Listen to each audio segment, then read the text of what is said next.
E começa agora mais uma edição do TV Cidade, da nossa revista eletrônica com informações, notícias, análise dos fatos e prestação de serviço. Nós vamos analisar fatos. Qual é o fato principal neste ano de 2016 na área política? As eleições municipais, tanto as proporcionais, que se findaram no primeiro turno, e as majoritárias, que nos municípios em que isso deve acontecer, se prolongam agora quando há segundo turno, né?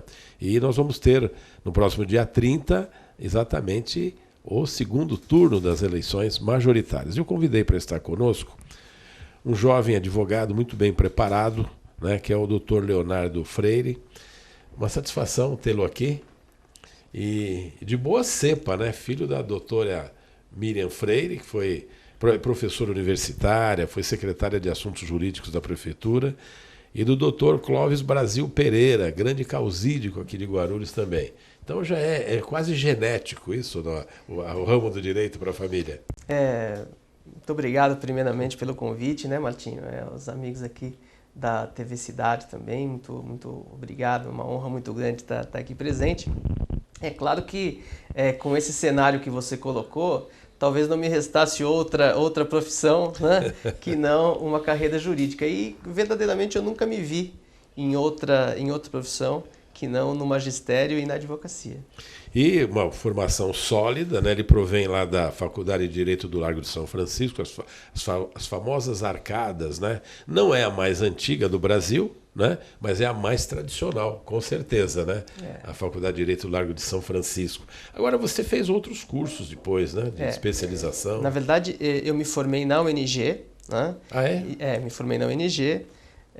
E depois eu fiz, ainda na UNG, eu fiz um curso de pós-graduação de Direitos da Cidadania, depois mestrado em Direito Político e Econômico no Mackenzie, foi um curso que eu fiz com bolsa da CAPES, meu projeto foi aprovado, e depois na Universidade de São Paulo, né, eu fiz também um mestrado em Direito do Estado e pós-graduação em Direito Eleitoral e Processo Eleitoral na Escola Superior da Magistratura, na Escola Paulista da Magistratura.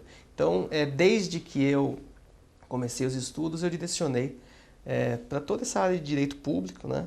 E estamos aí lutando já faz algum tempo. Pois é, e neste ano eleitoral é muito importante a gente conversar com um advogado especializadíssimo, né, nesta área, né? Doutor Leonardo, houve uma mudança na legislação, uma mini-reforma, né? Já que começou a valer nesta eleição aqui. Nós tivemos um primeiro turno bastante encolhido em relação às eleições anteriores, um primeiro turno de apenas 45 dias e um segundo turno um pouquinho mais longo também, que parece no segundo turno, cada 2 dias, 3 dias, parece uma eternidade, né? E também a proibição de que houvesse captação de recursos para custeio de campanha provindos de pessoas jurídicas.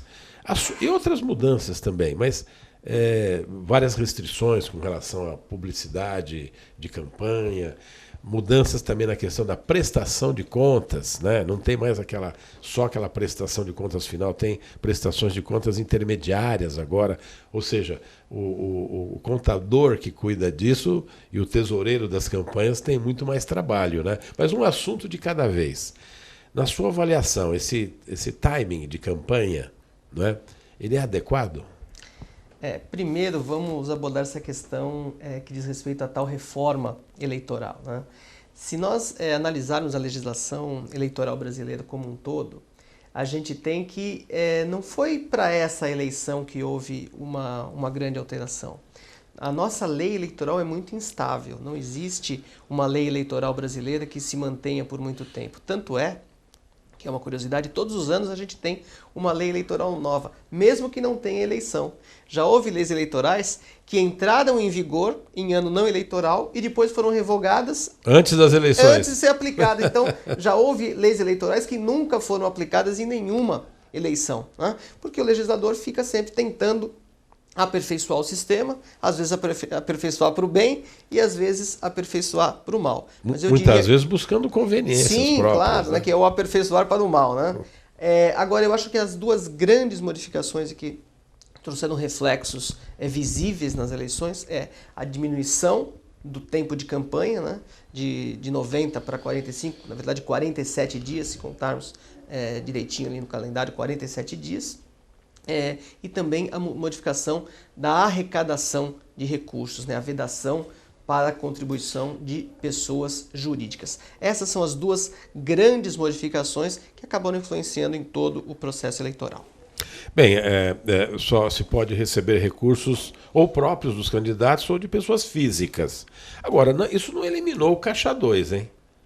Não eliminou o Caixa 2. A gente vê campanhas milionárias e a gente vê aqui na declaração porque tem que haver uma declaração prévia de quanto vai gastar na campanha, etc. e tal, que a gente vê que é muito aquém do que a gente vê nas ruas, por exemplo, no Brasil inteiro, né? Até as últimas eleições, era o partido político que determinava qual era o teto de gastos dos candidatos, né? Então, se o PT achava que o teto era de 5 milhões e o PMDB achava que era de 7, o PSDB achava que era de 8, e assim sucessivamente, não tinha qualquer restrição do candidato gastar dentro daquele teto estabelecido pelo partido.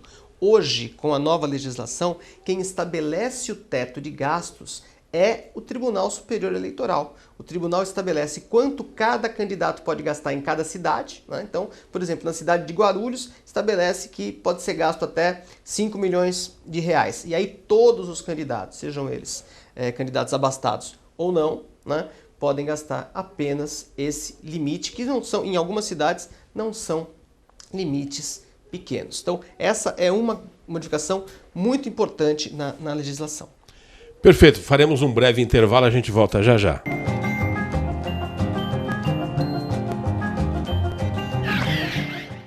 Seu veículo merece o melhor. Lava Jato do Fê. Lavagem simples, lavagem completa, inclusive motor, polimento, cristalização, resina e espelhamento 3M, o único da região. Equipe só com adultos experientes e treinados. Aqui, você é VIP e seu carro é bem tratado. Lava Jato do Fê. Esquina da Avenida Dona Eugênia Machado da Silva com a Avenida São Bento, em Vila Galvão. Uma empresa se destaca em Guarulhos e Arujá pela tecnologia e inovação. Mais de um quarto de século desenvolvendo moldes e artefatos em polímero para múltiplas aplicações. É a Fesma Tecnologia em Polímeros. Esteiras porta-cabos, calhas protetoras e carenagens para automação bancária são alguns de seus produtos. A Fesma pode desenvolver e fabricar qualquer artigo confeccionado em termoplástico injetado. Fesma, trazendo o futuro em tecnologia e inovação para o presente.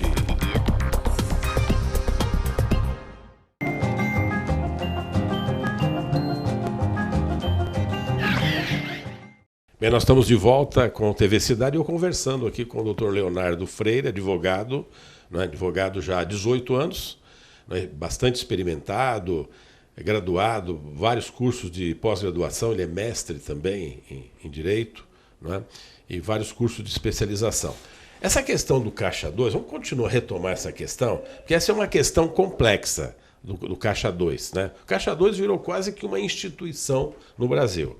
Nós tivemos casos célebres, aí, inclusive relembrando aqui a eleição do ex-presidente Fernando Collor de Mello, as chamadas sobras de campanha, né? Até para justificar o tutu que depois, não é? Tem gente que inclusive ganha dinheiro com a eleição, tem candidatos que sobras de campanha. Estranha, né? Estranho esse caso de sobras de campanha. E hoje, existe campo para sobras de campanha ou não? Acho que a primeira coisa que a gente tem que analisar é o tipo de arrecadação e o tipo de financiamento de campanhas que existe no Brasil. Né? O Brasil tem um tipo de financiamento misto, que é uma parte de recursos próprios, uma parte de recursos privados e uma parte de recursos públicos. Que é o do fundo partidário, né? Que vem pelo fundo partidário. Essa parte de recursos privados, ele podia vir até essa reforma eleitoral de pessoas jurídicas e outra parte de pessoas físicas, tudo com limites baseado ou no faturamento da empresa ou na declaração de imposto de renda da pessoa física. Mas nós temos que analisar também que se é verdade, e é verdade, que o financiamento das pessoas jurídicas é o início de todos os males da corrupção, porque quem doa na campanha, na verdade, não está doando, ele está investindo, né? Mas, por outro lado, houve uma modificação muito abrupta de um momento para o outro, e a gente tem o que hoje? até a eleição passada, 95% do investimento em campanhas eleitorais vinha de recursos de pessoas jurídicas. Né? E de uma hora para outra, essas pessoas jurídicas que oficialmente podiam doar, né, não podem mais doar. A pessoa física não está acostumada a participar do pleito eleitoral como investidor, não está acostumada a participar do pleito eleitoral como doador. Ela está acostumada a eventualmente debater a eleição, mas a participação do povo mesmo é na hora de votar. Né? Esse é o momento em que o povo participa da eleição. É claro que nós temos que aperfeiçoar muito o nosso sistema democrático, temos que melhorar o debate, né? Temos que renovar efetivamente essa política que nós vemos aí. Mas essa renovação vem também de uma conscientização de que o eleitor ele faz parte do sistema democrático não apenas para votar, mas para construir as propostas, para levar as propostas do seu candidato adiante e finalmente para cobrá-lo quando ele for eleito. O voto é um detalhe, né? As pessoas questionam muito mais, o voto é um direito ou é uma obrigação, né? Eu acho que o voto não é nem um direito e nem uma obrigação. O voto é uma responsabilidade. Uma responsabilidade, olha só. Mas eu ainda quero explorar um pouco mais a respeito dessa questão do financiamento de campanha. Nós tivemos um aumento extraordinário para este ano de recursos aportados no fundo partidário. E temos aí uma miríade de partidos políticos, que são 38 partidos, porque é vantajoso hoje ser presidente de partido. Essa é a grande realidade. Então, eu vejo até aí, tem partidos aí incríveis aí, né, que a gente até está surgindo aí o partido do Corinthians até, né?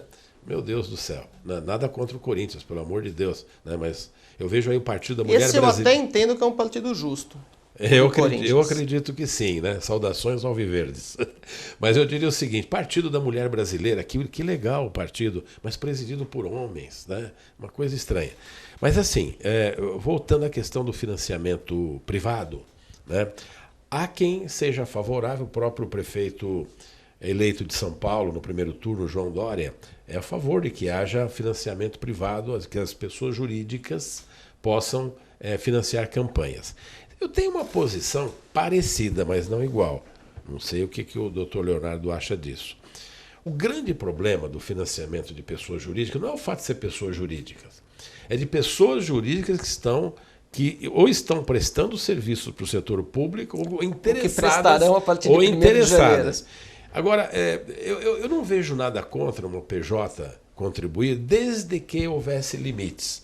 Por exemplo, estariam impedidas, né, empresas de financiar campanhas que estejam prestando serviço naquele momento, participaram de licitações e foram contratadas.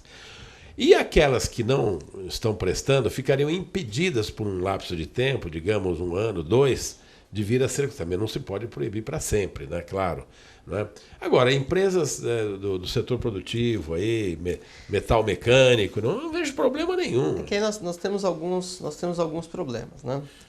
Porque, primeiro, qual seria a circunscrição da proibição? Se nós proibirmos a pessoa jurídica de participar da licitação, ela contribui com a campanha em Guarulhos, aí ela pode contratar em Arujá, e aí nada impede do prefeito de Itaquá combinar com o prefeito de Guarulhos e com o prefeito de Poá e com o prefeito de São Paulo para fazer uma dança das cadeiras que o doador de um lugar. Então, tudo é muito delicado. É possível, mas improvável. Né? Mas, qual é o grande problema? No momento que você quebra uma tradição de doação de pessoas jurídicas e fecha essa porta sem criar uma alternativa de recursos públicos, e quando a gente fala em financiamento público, as pessoas ficam com o cabelo em pé porque não aguentam mais pagar impostos, né? E para você ter um financiamento público, naturalmente vai haver um aumento de impostos, mas ou você trata de criar um financiamento exclusivamente público, ou qualquer mecanismo que você imponha à sociedade, você vai estar privilegiando um em detrimento do outro. Por exemplo, quando você diz que o candidato pode gastar numa eleição até 5 milhões, mas proíbe o financiamento de pessoas jurídicas, você está privilegiando quem? O candidato que tem 5 milhões na conta. Né? Aquele candidato que tem recursos próprios, no dia 15 de agosto, que foi o primeiro dia da campanha, ele faz uma transferência, deposita o dinheiro e depois é só ir assinando o cheque. Então isso também desequilibra a democracia, também desequilibra a paridade das eleições. Nós temos aqui uma realidade em que candidatos disputaram a eleição com realidades pessoais totalmente diferentes e estão tentando equilibrar por outros aspectos. Mas o ideal seria o quê? Que esse equilíbrio ou que o desequilíbrio financeiro não atrapalhasse no decorrer da campanha. Que houvesse uma razoabilidade, claro. Né? Sem dúvida nenhuma. Agora eu quero falar um pouquinho...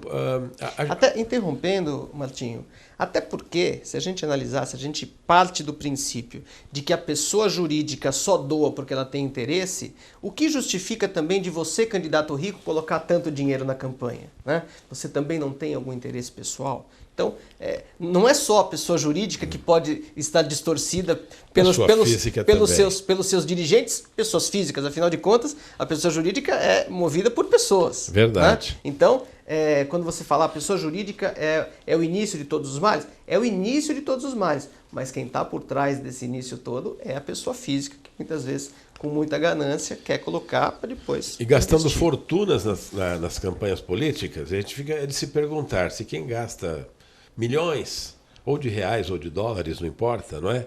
Numa campanha, não é? O que pretende fazer depois de conquistar o poder? E eu agora me refiro também à campanha presidencial dos Estados Unidos, onde o milionário Donald Trump, não é? Só ele já declarou ter gasto mais de 100 milhões de dólares, né? dele pessoal. Lá tem um sistema diferenciado, lá eles podem captar recursos de pessoas jurídicas, né? Hoje, por exemplo, o complexo industrial militar dos Estados Unidos, que costuma financiar o Partido Republicano especialmente, né?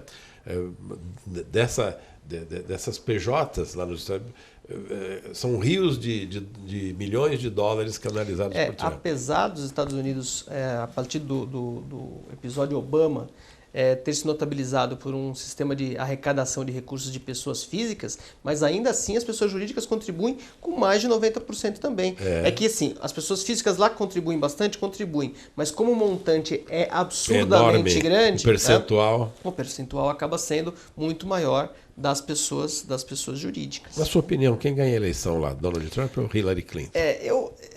Se não fosse todo o outro contexto, todo o demais contexto, né? Só pela declaração que ele deu no último debate, pegando esse gancho que você falou da arrecadação, quando ele falou assim, olha, eu sozinho investi 100 milhões de dólares na minha campanha, né? E você, Hillary, quanto você investiu? Né? Arrogante. Né? Só por isso eu já diria que ele não deveria ganhar a eleição. Mas o sistema eleitoral americano é um sistema diferente. O mais votado necessariamente não é eleito. E complexo, né? É um sistema muito complexo. Em cada estado é de uma maneira... Aliás, isso faz parte, né, da própria formação dos Estados Unidos. Nós tivemos o exemplo do Al Gore, né, naquela eleição em que o Al Gore foi eleito presidente dos Estados Unidos por 500 votos. Né? Por quê? Porque ele ganhou por 500 votos uma eleição na Flórida e aí na verdade ele ganhou na Flórida por 500 votos, mas no resto perdeu. Né? E pelos 500 votos a mais que ele teve na Flórida, ele levou o colégio todo. Foi o George Bush. O George Bush ganhou do Al Gore. Ganhou do Al Gore, por causa de 500, porque era governador da Flórida o Jeff Bush, que é irmão do George, né? E realmente por uma diferença muito pequena. É um sistema meio complicado, difícil até de entender. Mas no próximo bloco a gente volta de novo para o sistema brasileiro. Até já.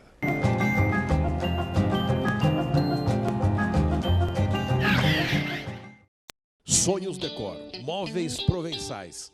Venha conhecer a nova loja na Avenida Dr. Timóteo Penteado, 3112. Decore seu lar, o ambiente infantil, festas e ambiente corporativo. Fabricação própria e preços imbatíveis. Se você pode sonhar, você pode fazer. Sonhos Decor. Agora 3 endereços para seu bom gosto a baixíssimo custo.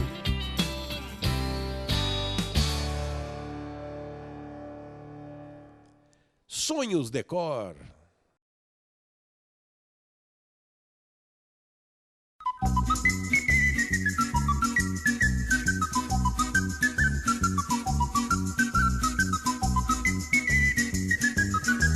A melhor pizza é na Rodrilúcio Pizzaria.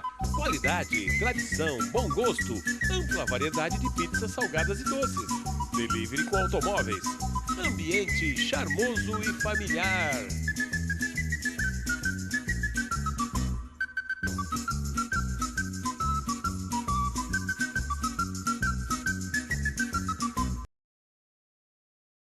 A melhor e mais elegante moda masculina você encontra na Byhawk. Ternos de bom corte, calças, blazers, camisa social e esportiva, jeans, camisetas, moda casual, sapatos, cintos e moda underwear. Preços imbatíveis e promoções periódicas. Você que tem bom gosto e quer economizar, venha conhecer a coleção Primavera-Verão. Lojas no Shopping Internacional e na Avenida Dr. Timóteo Penteado, número 3050. Byhawk, o endereço da elegância masculina.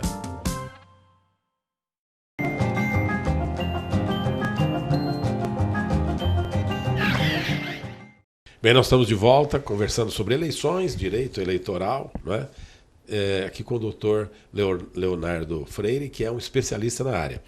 Bom, a justiça eleitoral é uma justiça federal especial. Ela é sazonal também porque ela funciona, claro, funciona direto, mas os juízes de direito são investidos também concomitantemente das funções de judicatura da justiça eleitoral, né?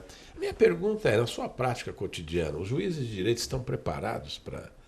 Porque é muito sazonal a coisa. Enquanto de um lado você tem cada dia uma campanha mais especializada... E com essa mudança toda de legislação... Então, o jurídico das campanhas estão cada dia mais especializados, as campanhas estão muito mais judicializadas, o marketing das campanhas está mais especializado, né? Os juízes continuam sendo aqueles juízes da vara da infância que no período eleitoral se dedicam às eleições. O juiz da vara criminal que no período eleitoral se dedica às eleições. O juiz da vara civil que no período eleitoral se dedica às eleições. Ou seja, ele não se dedica exclusivamente a eleições. Mas não sei se podemos dizer que não estejam preparados. Eu acho que a prática revela que está a contento. A prática mostra que, como a justiça eleitoral é muito instável, porque as leis eleitorais são instáveis, né, os entendimentos variam muito. Então, o que para o juiz de Guarulhos, por exemplo, é ficha suja, para o juiz de Itaquá pode não ser ficha suja. Nós tivemos muito problema na pré-campanha. Então, eu tinha cidades, né, onde eu atuei, que o juiz eleitoral falava assim, não, aqui pode tudo porque não está proibido na lei. E em outras cidades que o juiz dizia o seguinte, não, isso aqui se não pode na campanha, também não pode na pré-campanha. Mas, doutor, não está escrito na lei que não pode. Mas o que eu penso é assim. Então, esse é um problema. Meio autocrático enquanto você não tem uma uniformidade, você deixa muito a cargo dos juízes de primeiro grau. E aí, qual é o risco que você corre? Você corre o risco do resultado na eleição de São Paulo ser totalmente diferente da de Ribeirão Preto. Né? Sendo que os mesmos atos num lugar são condenados, né? São permitidos e não apenados com multa, e no outro são proibidos e apenados com multa. Esse é um problema. Para isso tem o tribunal para corrigir. Mas também, como a justiça eleitoral é uma justiça muito especializada e muito rápida, com prazos que são publicados e devem ser cumpridos de um dia para o outro, prazos em hora, não tem sábado, não tem domingo, muitas vezes a pessoa não chega também, não tem o seu pleito levado ao Tribunal Regional Eleitoral. E pouquíssimas vezes tem o seu pleito levado ao Tribunal Superior Eleitoral. Então, não adianta nada você ter cortes superiores de uniformização se o jurisdicionado não tem acesso, né, ao eleitoral. Hoje, você sabe bem, todos os candidatos, seja ao cargo majoritário ou ao cargo proporcional, ele tem que ter na sua campanha um advogado e tem que ter na sua campanha um contador. Isso aí é uma obrigatoriedade. Tem que ter um advogado responsável por assinar a prestação de contas do candidato, um contador responsável por assinar a prestação de contas do candidato. E num sistema onde não há arrecadação de recursos e muitos candidatos não têm efetivamente de onde tirar, né, dinheiro para sua própria campanha, como financiar a sua própria campanha, você muitas vezes não tem um profissional especializado na área, e isso sem menosprezo ao advogado que não é especializado na área, evidentemente, mas isso faz com que você não consiga levar muitas vezes o seu recurso adiante. Doutor Leonardo, os Estados Unidos, que são a nação mais poderosa do planeta, trabalha com alta tecnologia, mas até hoje as eleições lá são manuais, não é? Ainda é cédula de papel e tudo mais. Aqui no Brasil, o Brasil praticamente foi pioneiro na utilização de urnas eletrônicas. Elas são confiáveis? Martinho, eu sei que o que eu vou falar aqui vai causar uma polêmica enorme, porque as pessoas em geral não acreditam nas urnas eletrônicas, não acreditam que elas sejam confiáveis, e elas partem justamente para essa comparação. Ah, mas nos Estados Unidos as urnas não são eletrônicas. Eu acho que muitas coisas que acontecem nos Estados Unidos seria bom que acontecesse aqui, mas o sistema eleitoral americano não é parâmetro, porque é o pior sistema eleitoral que eu conheço, e olha que eu estudei já bastante coisa a respeito disso. É um sistema eleitoral totalmente distorcido, a ponto do mais votado não ser eleito eventualmente, né? Então, o que a gente tem que analisar com relação às urnas brasileiras? As urnas brasileiras não são suscetíveis de fraude, como por exemplo, as pessoas falam, mas se dá para invadir o site da NASA, se dá para invadir o site do governo brasileiro. O site da NASA, o site do governo brasileiro e qualquer outro site está lá online a todo momento, né? Você tem como entrar no computador e saber o que está acontecendo naquele ambiente. Na urna eletrônica você não consegue digitar lá urna eletrônica de Guarulhos para saber o que está acontecendo. O programa da urna, ele é inserido na urna, as urnas são testadas, são lacradas na frente dos candidatos e dos representantes do Ministério Público, do juiz eleitoral, e a partir daí é que elas vão para os locais de votação. Dá para fraudar? Como tudo, como um relógio dá, como um celular dá. Mas se nesse momento, se nesse transporte não houver qualquer tipo de rompimento do lacre, e aí é que o fiscal tem que ficar de olho, não há como se falar em fraude. Nunca uma fraude foi provada no Brasil. Pois é, mas também um detalhe fica difícil, por exemplo, praticamente juiz nenhum defere uma recontagem de votos no sistema eletrônico, né? E de qualquer maneira, quem programa, quem interfere nessas são pessoas, são humanos também, não é? Eu não tenho não estou fazendo nenhuma ilação dizendo que pode haver fraude de forma alguma. A proposta do voto impresso é importante, né?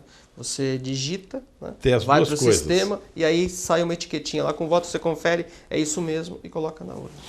Também é uma alternativa. Uma alternativa que depois pode-se fazer uma conciliação entre o resultado eletrônico e o resultado físico, né? Mas nós chegamos, infelizmente, ao final do nosso programa. Quanta coisa para ser abordada. Olha, interessante, olha, compareça no dia 30, exerça a sua cidadania, não é? O seu direito de cidadão, que é de votar e ser votado, né? Porque quem quer, muita gente fala assim, não gosto de A, de B, vou votar nulo, em branco. Um dos dois vai ganhar. Um dos dois vai ganhar. E depois você não vai poder reclamar quando alguma política pública deixar de ser implementada, porque você abdicou do direito de ser da sua cidadão, responsabilidade. Da sua responsabilidade. Sua responsabilidade com você mesmo, com a sua família, com a sua cidade. Tá certo. Doutor Leonardo, muito obrigado. Acho que os nossos telespectadores ficaram felizes de alguns esclarecimentos. O senhor está convidado para estar conosco aqui. Já está aceito o convite. Eu que agradeço e estou à disposição. A gente vai ficando por aqui. Colocamos um ponto final em mais uma edição do TV Cidade. Voltaremos amanhã, se Deus quiser. E olha, fiquem com a programação da TV Guarulhos.